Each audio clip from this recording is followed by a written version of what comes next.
श्री गणेशाय नमः। ओम श्री परमात्मने नमः। संक्षिप्त श्री वराह पुराण।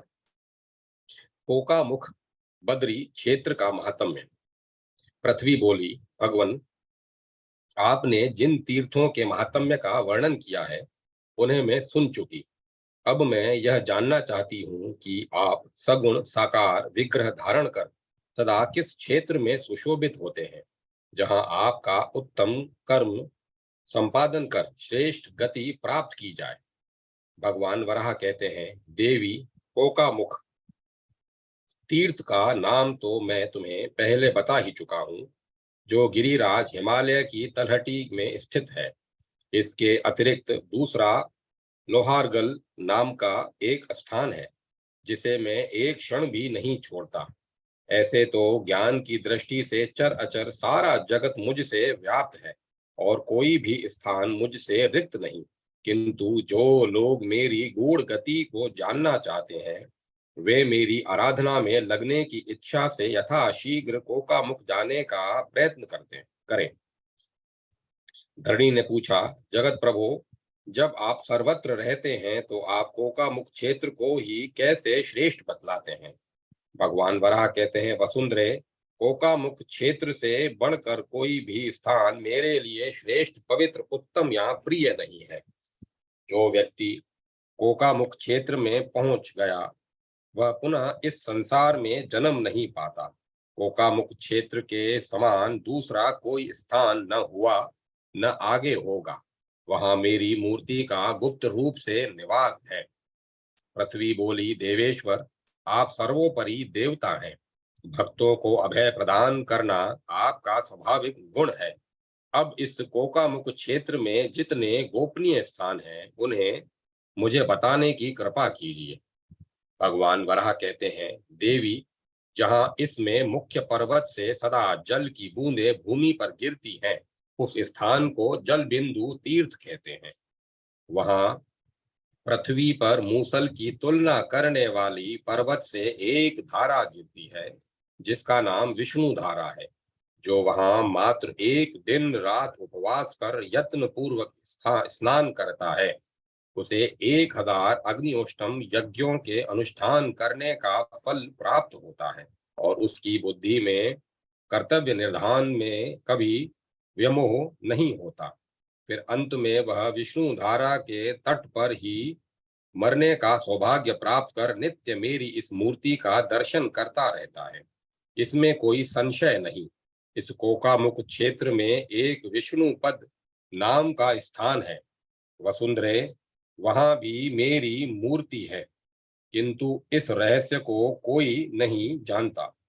देवी, जो व्यक्ति वहां स्नान कर एक रात निवास करता है वह मुझ में श्रद्धा रखने वाला व्यक्ति क्रोंच द्वीप में जन्म पाता है और अंत में जब प्राणों का त्याग करता है तब आसक्तियों से मुक्त होकर मेरे लोक को प्राप्त होता है। इसी कोका मंडल में चतुर्धारा नामक एक स्थान है। वहां ऊंचे पर्वत से धाराएं गिरती हैं। जो मानव 5 रात तक निवास करते हुए वहां स्नान करता है वह कुश द्वीप में निवास करने के पश्चात मेरे लोक में स्थान पाता है। कर्म फल को सुख में परिवर्तित करने वाला यहाँ एक अनित्य नामक सिद्ध क्षेत्र है, जिसे देवता लोग भी जानने में असमर्थ है। फिर मनुष्यों की तो बात ही क्या है। श्रेष्ठ गंधों वाली पृथ्वी, वहां एक दिन रात निवास करके स्नान करने वाला पुरुष पुष्कर द्वीप में जन्म पाता है और फिर वह सभी पापों से मुक्त होकर मेरे लोक को जाता है। वहीं मेरा एक अत्यंत गोपनीय ब्रह्मसर नाम से प्रसिद्ध स्थान है, जहां शिलातल पर एक पवित्र धारा गिरती है। जो मेरे भक्त 5 रात तक वहां निवास कर स्नान करता है जो मेरा भक्त 5 रात तक वहां निवास कर स्नान करता है वह सूर्य लोक को प्राप्त होता है। सूर्य धारा के आश्रम में रहने वाला वह व्यक्ति जब प्राणों का त्याग करता है तो वह मेरे लोक को प्राप्त होता है। देवी, यही मेरा एक परम गुप्त स्थान है, जिसे धेनुवट कहते हैं। वहां ऊंची शिला से एक मोटी धारा गिरती है। मेरे कर्म में संलग्न जो पुरुष वहां प्रतिदिन स्नान करता और 7 रात तक रह जाता है, तो उसे ऐसा माना जाता है कि उसने 7 समुद्रों में स्नान कर लिया। फलतः वह मेरी उपासना में लगा हुआ 7 द्वीपों में विहार करता चलता है तथा अंत में मेरा ध्यान भजन करते हुए मरकर वह 7 द्वीपों का अतिक्रमण कर मेरे लोक को प्राप्त कर लेता है। देवी, वहां पर कोटिवट नाम का एक गुप्त क्षेत्र है, जहां वट वृक्ष की जड़ से निकलकर एक धारा गिरती है। वहां 1 रात तक निवास करके स्नान करने वाला मनुष्य मेरे उस पर्वत श्रृंग पर वट के पत्तों की संख्या के 1000 गुना वर्षों तक रूप और संपत्ति से संपन्न रहता है। फिर देवी, मृत्यु होने पर वह अग्नि के समान तेजस्वी होकर मेरे लोक को प्राप्त होता है। देवी, मेरे इस क्षेत्र में पाप प्रमोचन नाम का एक गुप्त स्थान है। जो कोई जो कोई वहां दिन रात रहकर स्नान करता है, वह चारों वेदों में पारंगत होकर जन्म पाता है। वहीं एक कौशिकी कौशिकी नाम की नदी है। जो मानव वहां 5 रात्रि तक निवास करता हुआ स्नान करता है, वह इंद्रलोक में जाता है। कौशिकी नदी से होकर वहां एक धारा बहती है। जो मनुष्य 1 रात रहकर उसमें स्नान करता है, उसे यमलोक के घोर कष्टों को नहीं भोगना पड़ता। मेरा वह भक्त प्राणों का त्याग कर मेरे धाम में चला जाता है। भद्रे, मेरे बद्री क्षेत्र में एक और विशिष्ट स्थान है, जिसके प्रभाव से मनुष्य संसार सागर को लांग जाते हैं। उसका नाम दृष्टांकुर है और यही कोका नदी का उद्गम स्थान है। इस गृह स्थान को जानने में सभी असमर्थ हैं। इस कारण लोग वहां जा नहीं पाते। भद्रे, वहां स्नान करके एक दिन रात पवित्र भाव से निवास करने वाला मानव शाल्मली द्वीप में जन्म पाता है। फिर मेरी उपासना में संलग्न रहता हुआ वह व्यक्ति प्राण त्याग करने के उपरांत शाल्मली द्वीप का भी परित्याग कर मेरे सन्निकट पहुंच जाता है। महाभागे, वहीं एक परम फलदायक दूसरा गुप्त स्थान भी है, जिसे विष्णु तीर्थ कहते हैं। वहां पर्वत के बीच में जल की धारा निकलकर कोका नदी में गिरती है। वह उस जल को त्रिस्रोतस त्रिस्रोतस कहते हैं।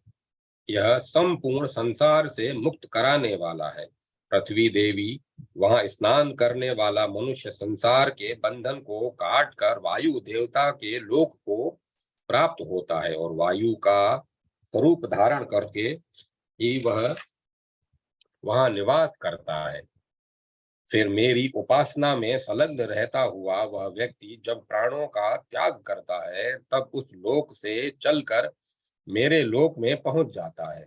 वहीं कौशिकी और कोका के संगम पर एक श्रेष्ठ स्थान है, जिसके उत्तर भाग में सर्वकामी का नाम की शिला शोभा पाती है। वहां स्नान पूर्वक जो एक दिन रात निवास करता है, उसकी प्रशस्त एवं विशाल कुल में उत्पत्ति होती है और उसे जाति स्मरता प्राप्त होती है। पूर्व जन्म की सारी बातें याद रहती हैं। इस कौशिकी कोका संगम में सर्वकामी का शिला के पास स्नान करने से मनुष्य स्वर्ग अथवा भूमंडल जहाँ कहीं भी जाना चाहता है, यहाँ यहाँ जो कुछ प्राप्त करना चाहता है, वह सब कुछ ही प्राप्त कर लेता है।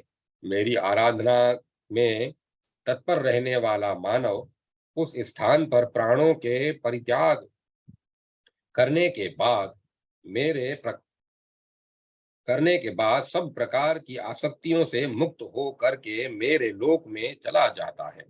भद्रे, कोकामुख क्षेत्र में मत्स्यशिला नामक एक गृह स्थान है। उस श्रेष्ठ स्थान पर कौशिकी नदी से निकली हुई 3 धाराएं गिरती है। देवी, यदि उसमें स्नान करते समय जल में मछली दिखाई पड़ जाए तो उसे समझना चाहिए कि स्वयं भगवान नारायण ही मुझे प्राप्त हो गए। सुंदरी, मत्स्य को देखने के पश्चात यजन पूजन करता हुआ पुरुष मधु और लावा से समन्वित अर्घ्य प्रदान करे। देवी, जो मेरे ऐसे उत्तम एवं परम गृह क्षेत्र में स्नान करता है, वह मेरु पर्वत के उत्तर भाग में पद्मपत्र नामक स्थान पर निवास करता है। कुछ दिन वहां रहने के पश्चात मेरे उस गोपनीय स्थान को जो छोड़ता है, तब मेरे लोक को चला जाता है। वसुंधरे, 5 योजन के विस्तार से में मेरा कोकामुख नामक क्षेत्र है। उसे जानने वाला पाप कर्म में लिप्त नहीं होता। अब एक दूसरे स्थान का परिचय सुनो। परम रमणीय इस कोका मुख क्षेत्र में जहां मैं दक्षिण दिशा की ओर मुख करके बैठता हूँ, वहीं शिला चंदन नाम का एक स्थान है जो देवताओं के लिए भी दुर्लभ है। पुरुष की आकृति से संपन्न होने पर भी वहां वराह का रूप धारण करके रहता हूँ। वहां सुंदर ऊंचा मुख और ऊपर तक उठे हुए दाढ़ सहित मैं अखिल विश्व को देखता हूँ।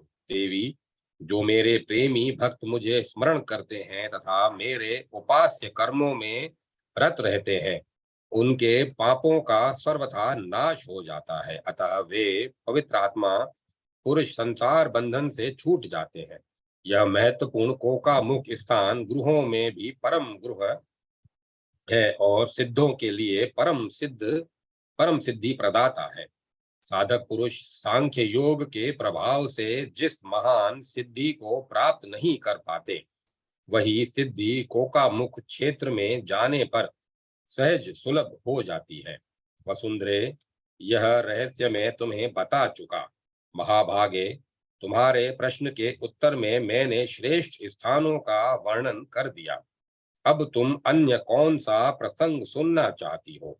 पृथ्वी देवी, मेरा कहा हुआ यह कोकामुख तीर्थ सर्वोत्तम स्थान है।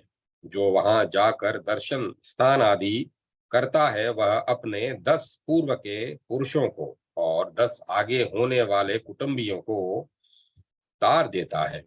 फिर यदि वहां देव योग से कदाचित शरीर का परित्याग कर देता है तो वह परम शुद्ध भगवत भक्त के कुल में जन्म लेता है।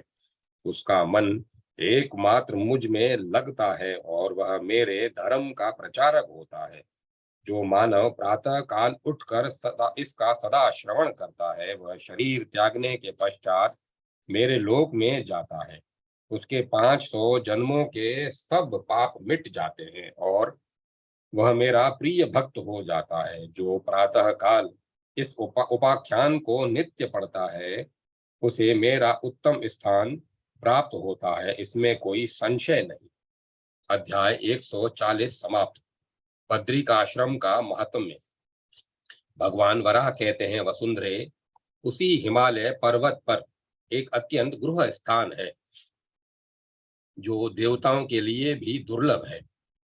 उसे बद्री का आश्रम कहते हैं। इसमें संसार से उद्धार करने की दिव्य शक्ति है। जिनकी मुझ में श्रद्धा है, केवल वे ही उस भूमि में पहुंचने में सफल होते हैं। उसे प्राप्त करने पर मानव के सभी मनोरथ पूर्ण हो सकते हैं। उस ऊंचे पर्वत शिखर पर ब्रह्म कुंड नाम का एक प्रसिद्ध स्थान है, जहां मैं हिम में स्थित होकर निवास करता हूँ। जो मनुष्य वहां 3 रात तक उपवास रहकर स्नान करता है, वह अग्निहोष्टम यज्ञ का फल प्राप्त करता है। मेरे व्रत में आस्था रखने वाला जितेंद्रिय मनुष्य यदि वहां प्राणों का त्याग करता है तो वह सत्यलोक का उल्लंघन कर मेरे धाम को प्राप्त होता है। मेरे उसी उत्तम क्षेत्र में एक अग्नि सत्यपद नामक स्थान है, जहाँ हिमालय के 3 श्रृंगों से जल की विशाल धाराएं गिरती हैं। मेरे कर्म में परायण रहने वाला जो मानव वहाँ 3 रात तक निवास कर स्नान करता है, वह सत्यवादी एवं कार्य में परम कुशल होता है। वहां के जल का स्पर्श करके यदि कोई प्राणों का त्याग करता है, तो वह मेरे लोक में आनंद पूर्वक निवास करता है। देवी, इसी बद्री का आश्रम में इंद्रलोक नाम का भी एक मेरा एक प्रसिद्ध आश्रम है। वहां इंद्र ने मुझे भली भांति संतुष्ट किया था। हिमालय के श्रृंगों से निरंतर वहां जल की मोटी धाराएं गिरती हैं। उस विशाल शिला तल पर मेरा धर्म सदा व्यवस्थित रहता है। जो मानव वहां एक रात भी रहकर स्नान करता है, वह सत्यवक्ता एवं परम पवित्र होकर सत्यलोक में प्रतिष्ठा पाता है। जो वहां नित्य व्रत करने के पश्चात अपने प्राणों का त्याग करता है, वह मेरे लोक में जाता है। बद्री का आश्रम से संबंध रखने वाला पंचशिख नाम का एक ऐसा तीर्थ है, जहां हिमालय की 5 चोटियों से जल की धाराएं गिरती है। वे धाराएं 5 नदियों के रूप में परिवर्तित हो गई हैं। वहां जो मानव स्नान करता है, वह अश्वमेध यज्ञ का फल प्राप्त कर देवताओं के साथ आनंद का उपभोग करता है। दुष्कर तप करने के पश्चात यदि वहां कोई प्राण त्याग करता है, तो वह स्वर्ग लोक का अतिक्रमण कर मेरे लोक में प्रतिष्ठित होता है। मेरे उसी क्षेत्र में चतुस्तोत्र नाम से प्रसिद्ध एक स्थान है, जहां हिमालय की चारों दिशाओं से जल की 4 धाराएं गिरती हैं। जो मनुष्य एक रात भी वहां निवास कर स्नान करता है, वह स्वर्ग के उधर्व भाग में आनंद पूर्वक निवास करता है, और वहां से भ्रष्ट होकर मनुष्य लोक में जन्म लेने पर मेरा भक्त होता है। फिर संसार के दुष्कर कर्म कठिन साधना करके प्राणों का त्याग कर स्वर्ग का अतिक्रमण कर मेरे लोक को प्राप्त होता है। वसुंधरे, मेरे उसी क्षेत्र में एक वेदधार नाम का तीर्थ है, जहाँ ब्रह्मा जी के मुख से चारों वेद प्रकट हुए थे। वहां 4 विशाल जल की धाराएं ऊंची शिला पर गिरती हैं। जो मनुष्य 4 रात तक वहां रहकर स्नान करता है, वह चारों वेदों के अध्ययन का अधिकारी होता है। जो मेरा उपासक मनुष्य वहां अपने प्राणों का त्याग करता है, वह मेरे लोक में प्रतिष्ठित होता है। वही द्वादश दिव्य कुंड नामक एक स्थान है, जहां मैंने 12 सूर्यों को स्थापित किया था। वहां के पर्वत श्रृंग की जड़ विशाल है। इसके नीचे बहुत सी शिलाएं हैं। किसी भी द्वादशी तिथि को यदि कोई वहां स्नान करता है, तो जहां 12 सूर्य रहते हैं, वह उस लोक में जाता है। इसमें कोई संशय नहीं। फिर मेरे कर्म में स्थित रहने वाला वह मनुष्य प्राणों का परित्याग कर आदित्यों के पास से अलग होकर मेरे लोक में प्रतिष्ठित होता है। यही सोमाभिषेक नाम से प्रसिद्ध एक तीर्थ है, जहां मैंने चंद्रमा का ब्राह्मणों के राजा के रूप में अभिषेक किया था। उन अतीत अत्रि नंदन चंद्रमा ने मुझे यही संतुष्ट किया था। वसुंधरे, 14 करोड़ वर्षों तक तपो अनुष्ठान कर मेरी कृपा से चंद्रमा को परम सिद्धि उपलब्ध हुई थी। यह सारा जगत एवं उसकी उत्तम औषधियां सब उन चंद्रमा के ही अधिकार में है। इसी स्थान पर इंद्र, स्कंद और मरुदगण प्रकट और विलीन हुआ करते हैं। देवी, मुझसे संबंध रखने वाली वहां की सभी वस्तुएं सोममय होकर अंत में मुझ में स्थित हो जाएगी।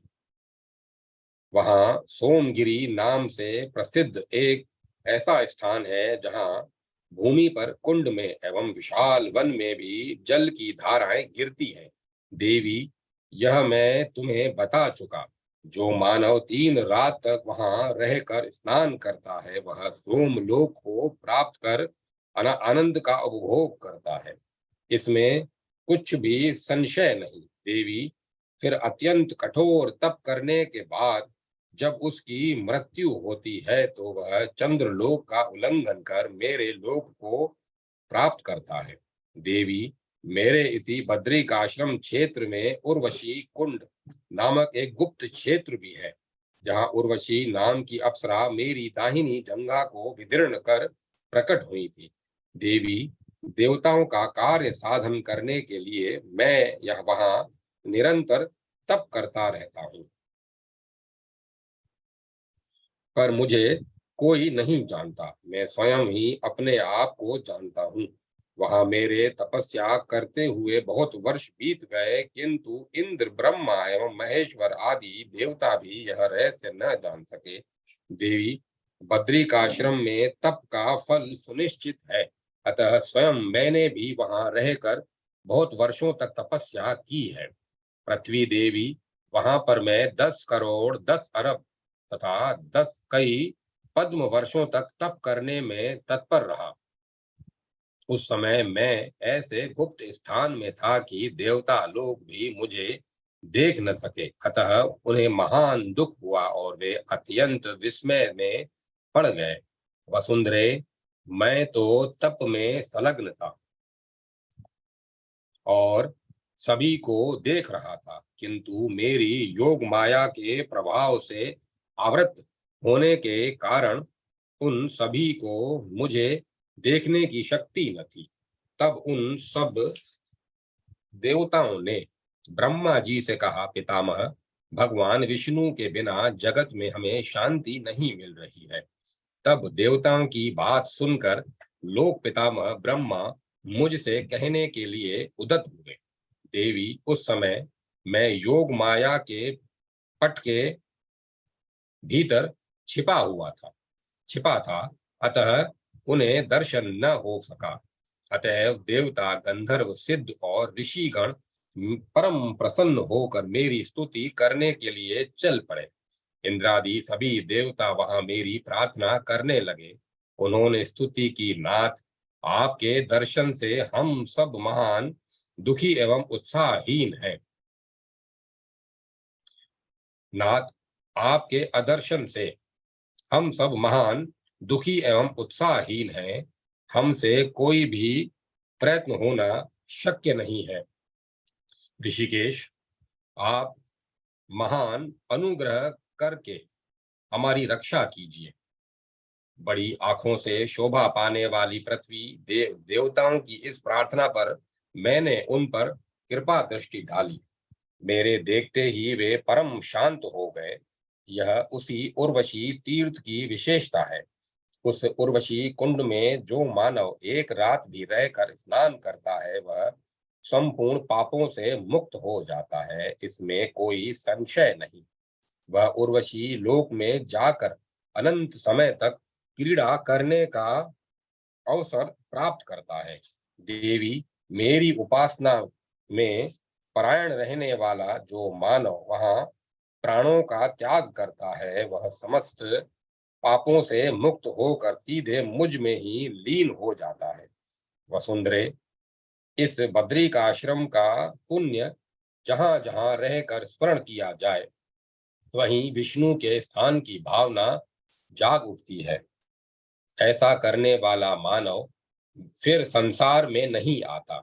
जो व्यक्ति इसका पठन एवं श्रवण करता है वह ब्रह्मचारी, क्रोध विजयी, सत्यवादी, जितेंद्रिय तथा मुझ में श्रद्धा रखने वाला, ध्यान एवं योग में सदा रत होकर मुक्ति के फल का भागी होता है। जो इसे जानता है वही समस्त ध्यान योग को जानता है। वह अपने आत्म तत्व को प्राप्त करके परम गति को प्राप्त कर लेता है। अध्याय 141 समाप्त। उपासना कर्म एवं नारी धर्म का वर्णन।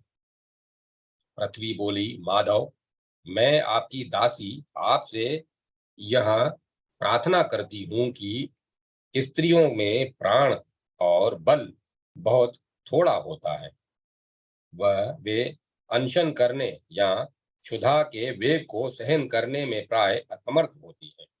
भगवान वराह बोले, महाभागे, सर्वप्रथम इंद्रियों को वश में रखकर फिर मुझ में चित्त लगाकर तथा संन्यास योग का आश्रय लेकर सभी कर्मों को मेरा समझता हुआ करे। फिर चित्त को एकाग्र करके अपने व्रत में दृढ़ रहते हुए सभी कर्म मुझे अर्पण कर दे। ऐसा करने से स्त्री, पुरुष तथा नपुंसक कोई भी क्यों न हो, वह जन्म मरण रूपी संसार बंधन से छूट जाता है।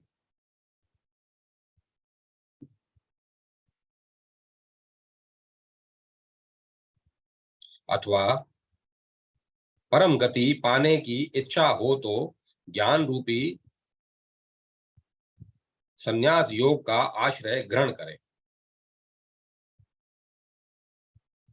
यदि प्राणी का चित्त समान रूप से मुझ में स्थिर हो गया तो वह सब प्रकार की भक्ष्य पदार्थों को खाता हुआ पीने योग्य अथवा अपेय पदार्थों को पीता हुआ भी उस कर्म दोष से लिप्त नहीं होता। मन, बुद्धि और चित्त को यदि समान रूप से मुझ में स्थापित कर दिया तो कुछ भी कर्म करता हुआ वह ठीक उसी प्रकार उससे लिप्त नहीं होता, जैसे कमल का पत्र जल में रहता हुआ भी जल से अलग ही रहता है। समत्व के प्रभाव से कर्म का संयोग होते हुए भी प्राणी उससे लिप्त नहीं होता है। इसमें कोई अन्यथा विचार नहीं करना चाहिए। देवी, रात दिन, एक मुहूर्त, एक क्षण, एक कला, एक निमेष अथवा एक पल भी अवसर मिल जाए तो चित्त को सम रूप में मुझ में स्थापित करना चाहिए। यदि चित्त व्यवस्थित रूप से सम रह सके तो जो लोग दिन रात सदा मिश्रित कर्म करते रहते हैं उन्हें भी परम सिद्धि प्राप्त हो जाती है। जागते, सोते, सुनते और देखते हुए भी जो व्यक्ति मुझ में चित्त लगाए रखता है, उस मुझ में चित्त लगाए पुरुष को क्या भय। देवी, कोई दुराचारी चंडाल हो या सदाचारी ब्राह्मण, इससे मेरा कोई तात्पर्य नहीं। मैं तो उसी की प्रशंसा करता हूँ जो सदा अन्यान्य चित्त अनन्य चित्त से जो सदा अनन्य चित्त है। एकमात्र मेरा भक्त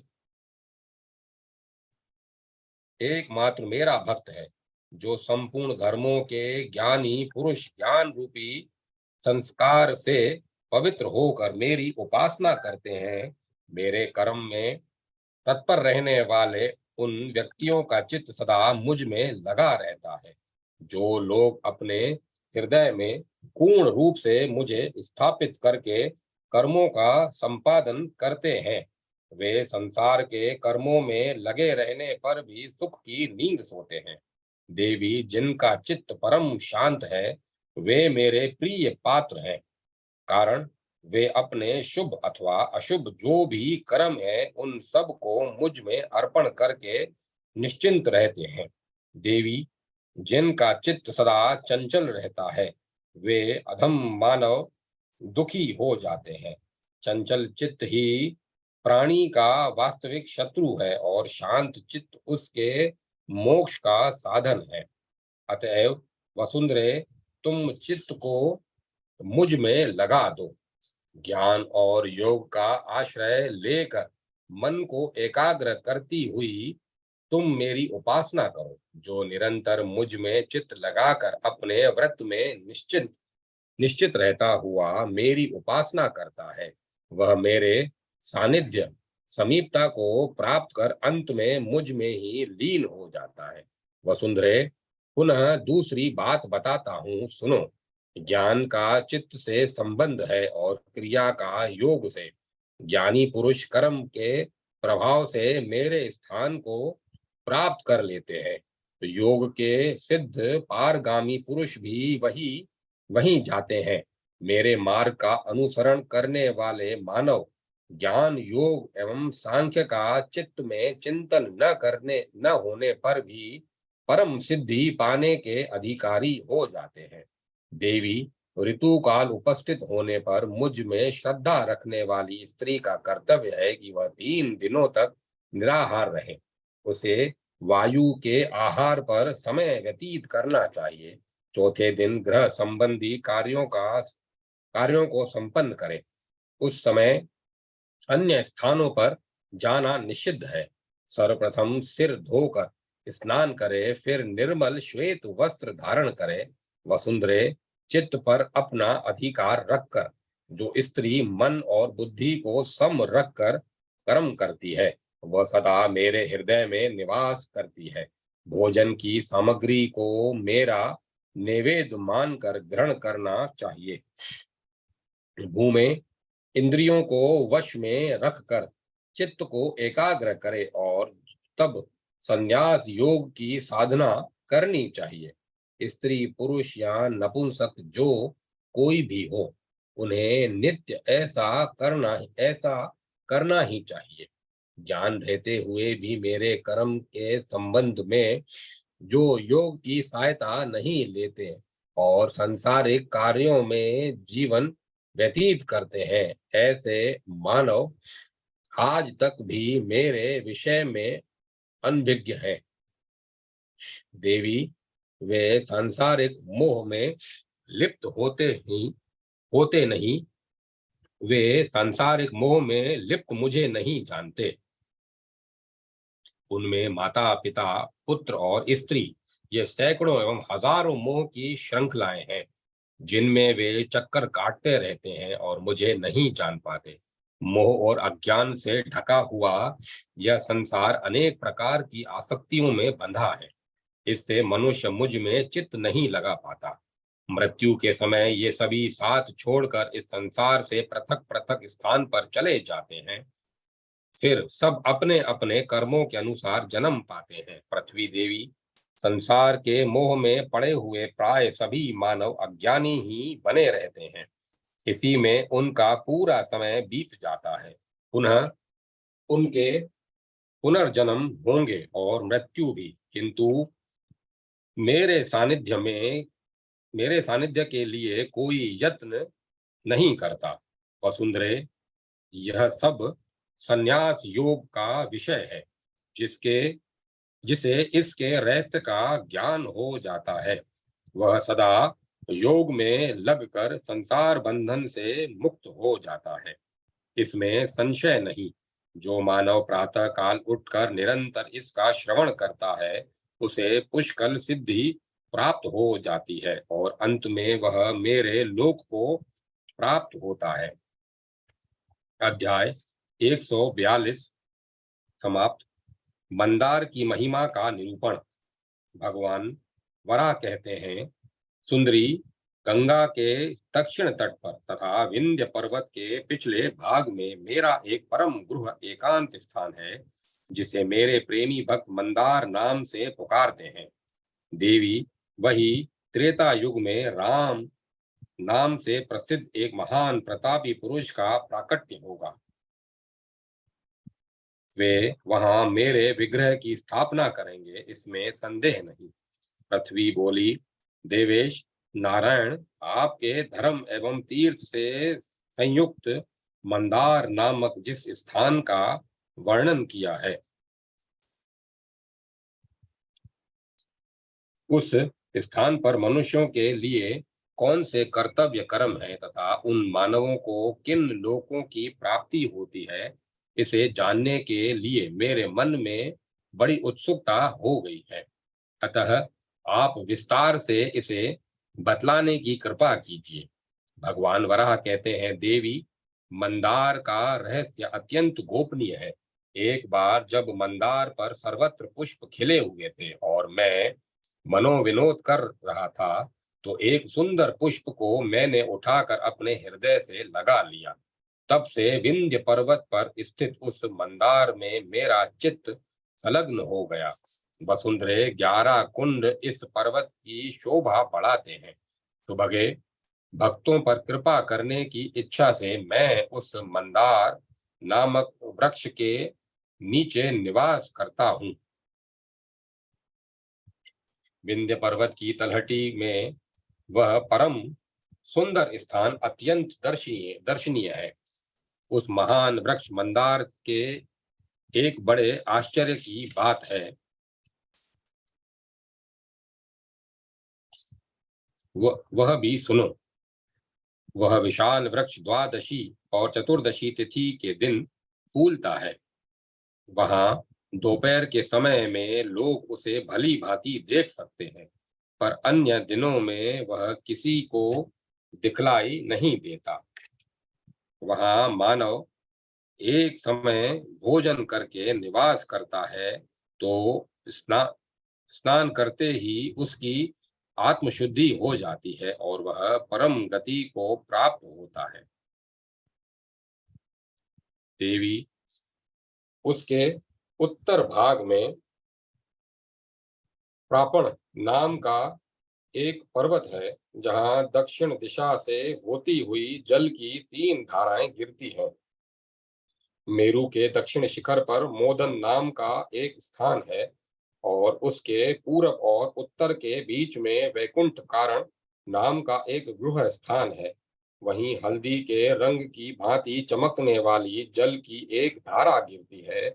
जो मानव एक रात रहकर वहां स्नान करता है उसे स्वर्ग प्राप्त हो जाता है।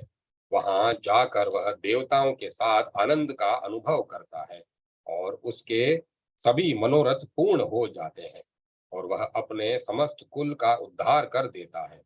विंध्यगिरी की चोटियों पर मेरु शिखर से सम स्तोत्र नाम की धारा गिरकर एक गहरे तालाब के रूप में परिवर्तित हो जाती है। वहां मनुष्य को चाहिए कि स्नान करके एक रात निवास करे।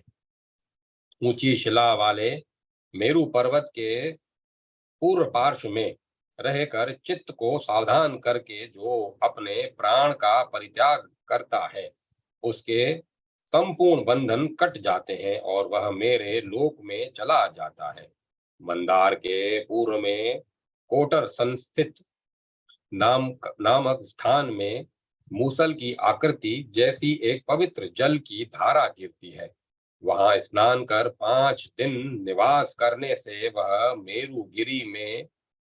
मेरुगिरी के पूर्व भाग में स्वर्ग सुख प्राप्त करता है। वहां भी वह अत्यंत कठिन कर्म का संपादन कर मेरे लोक को प्राप्त होता है। यशस्विनी, मंदार के दक्षिण और पश्चिम भाग में सूर्य के समान प्रकाशमान एक जल की धारा गिरती है। वह वहां स्नान कर मनुष्य को एक दिन रात निवास करना चाहिए। इससे मेरु के पश्चिम भाग में ध्रुव के स्थान में रहकर भक्ति परायण वह मनुष्य जब भौतिक शरीर से अलग होता है तो मेरे लोक को प्राप्त होता है। वह महान यशस्वी मानव रहकर तथा चक्रवर्ती नरेश के समान प्राणों का परित्याग कर मेरु के श्रृंगों को छोड़कर मेरी सन्निधि में आ जाता है। उससे 3 कोस की दूरी पर दक्षिण दिशा में गभीरक नामक एक गृह स्थान है, जहाँ गहरे जल वाला एक महान सरोवर है। वहां स्नान कर 8 दिनों तक निवास करने से स्वच्छंद गमन करने वाली शक्ति मिलती है और अंत में वह मेरे लोक को प्राप्त होता है। देवी, अब उस क्षेत्र का मंडल बतलाता हूं, सुनो। मेरु पर्वत पर स्थित मंदर नामक एक महान मेरु पर्वत पर स्थित मंदर नामक एक स्थान है जो स्वयंतक पंचक संयमंत पंचक नाम से प्रसिद्ध है।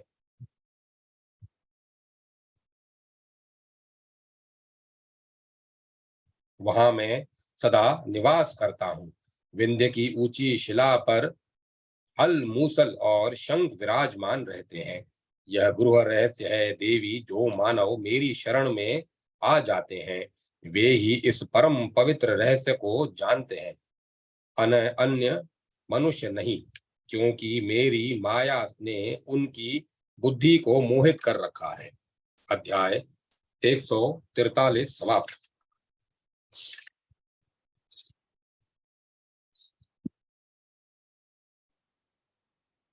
अब मैं कथा को विराम देता हूँ।